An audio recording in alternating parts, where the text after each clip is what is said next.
In Texas, a 12-year-old girl named Katelyn Thornley developed a condition so bizarre, doctors didn't even know what to call it. She started sneezing out of nowhere, not 10 or 100 times, but up to 20 sneezes per minute, every minute, even in her sleep. She couldn't go to school, enjoy music, or even eat in peace. Her muscles were constantly sore. She once sneezed 12,000 times in a single day. It wasn't allergies, it wasn't a virus. Doctors couldn't explain it.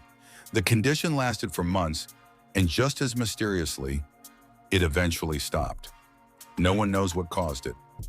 Comment ACHOO if this blew your mind, and follow Mind Pop for more wild truths.